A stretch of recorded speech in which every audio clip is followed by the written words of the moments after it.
मोहन बहुत परेशान था क्योंकि भरी गर्मी में कोई भी उसके ढाबे पर खाने के लिए नहीं आ रहा था। इसी वजह से उसके ढाबे पर ग्राहक आने बिल्कुल ना के बराबर हो गए। मोहन भैया, सुबह से एक भी ग्राहक नहीं आया है। आज जो भी बनाया था वो बचा हुआ है। तो अब एक काम कर, ऐसे ही लोगों में बांट दे और बाकी का तुम और बाकी सब घर ले जाना, क्योंकि गर्मी से खाना खराब हो गया तो फायदा ही क्या। मैं घर जा रहा हूँ, तू चाबी घर ही दे जाना, ठीक है? मोहन घर चला जाता है। मोहन बहुत उदास था। ऐसे कब तक चलेगा? रोजाना तुम खाना बनाकर यूं ही बांटते रहते हो तो घर का गुजारा होना बहुत मुश्किल है। तुम्हें कोई रास्ता तो निकालना ही होगा ताकि गर्मी के दिनों में भी ग्राहक ढाबे पर आ सके। सोच तो रहा हूँ सविता, पर पंखे की हवा में कोई बैठना पसंद नहीं करता और शहर जैसे एयर कंडीशनर लगाने के लिए बहुत पैसे चाहिए। उसका बिजली का बिल भी बहुत आता है और इतनी कमाई नहीं है अभी कि मैं वो सब कर सकूं। देखता हूँ, कोई ना कोई रास्ता तो निकालना ही पड़ेगा। अगले कुछ दिनों तक मोहन को कोई रास्ता नहीं सूझा।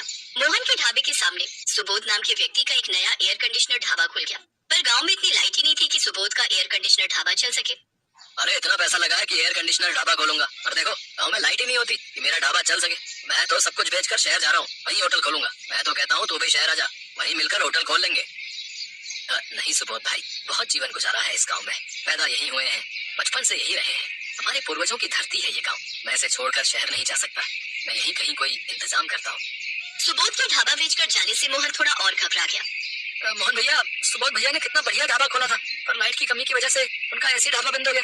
हाँ राजू, मुझे भी इसी बात की चिंता है कि सुबोध ने इतने पैसे लगाकर एयर कंडीशनर ढाबा खोला, पर गांव में लाइट की दिक्कत की वजह से उसे ढाबा बंद करना पड़ गया। अब वो शहर चला गया है। मुझे तो कुछ समझ में नहीं आ रहा कि गर्मी को दूर कैसे किया जाए, ढाबे में ठंडक कैसे लाई जाए ताकि ग्राहक आए और ढाबे में ठंडक में बैठे। मोहन अभी राजू से बात कर ही रहा था कि तभी वहाँ पसीने से भीगा हुआ एक बूढ़ा आदमी ठेली पर बहुत सारी बर्फ की सिल्लियां लेकर निकल रहा था।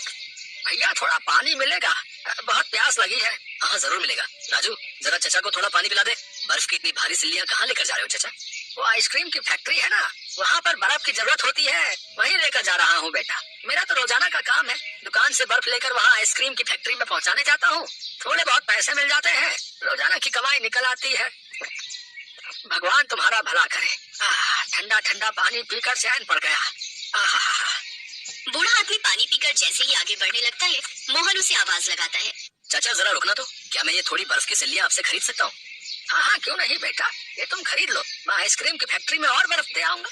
ठीक है चाचा, ये सारी बर्फ मुझे भेज दो और रोजाना ही खूब सारी बर्फ की सिल्लियां आप मुझे लाकर दिया करो। मैं आपको रोजाना के अच्छे पैसे दूंगा, फिर आपको आइसक्रीम की फैक्ट्री में कम पैसों में बर्फ पहुँचाने की जरूरत नहीं पड़ेगी। ठीक है बेटा, मैं तुम्हें रोजाना बर्फ ला दिया करूंगा। अच्छा राजू, ये बर्फ की सिल्लियां उतर वाले। मोहन भैया, इतनी सारी बर्फ का रोजाना क्या करोगे? हमें तो इतनी बर्फ की जरूरत नहीं पड़ती। राजू, ये बर्फ इस ढाबे को ठंडा करने के लिए है। क्या बर्फ से ढाबा ठंडा होगा? हाँ राजू, मेरे दिमाग में एक आइडिया है, हम इस ढाबे को बर्फ का ढाबा बनाएंगे। मोहन ने दिमाग लगाया और बर्फ को ढाबे के चारों तरफ ढक दिया और कुछ बर्फ की सिल्लियां ढाबे के अंदर की दीवारों पर भी लगा दी, जिससे ढाबे में बहुत ठंडक हो गई। जब लोगों ने सुना कि मोहन ने अपने ढाबे को बर्फ का ढाबा बना दिया है, तो सब देखने के लिए आने लगे। सबको बर्फ का ढाबा बहुत आनंद दे रहा था। गर्मी और तेज धूप से बचने के लिए सब मोहन के ढाबे में ही आकर बैठते और खाते पीते। इससे मोहन का ढाबा फिर से चलने लगा और कमाई फिर से शुरू हो गई। ये काम तुमने बहुत बढ़िया किया मोहन, अपने ढाबे को बर्फ का ढाबा बना दिया।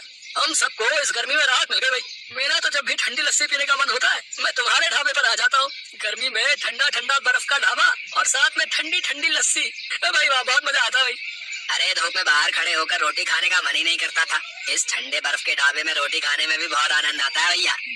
धन्यवाद भैया, आप सबको ये तरीका बहुत पसंद आया, मुझे इस बात की खुशी है।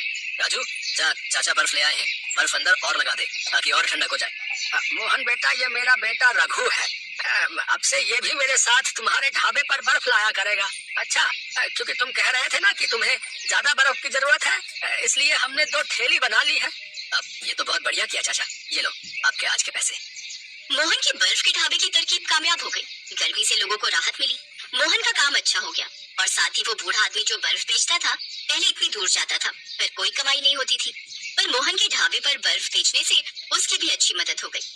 इस कहानी से हमें यही सीख मिलती है कि हमें कभी भी परिस्थितियों से घबराना नहीं चाहिए, बल्कि उनसे बाहर निकलने का मार्ग ढूंढना चाहिए।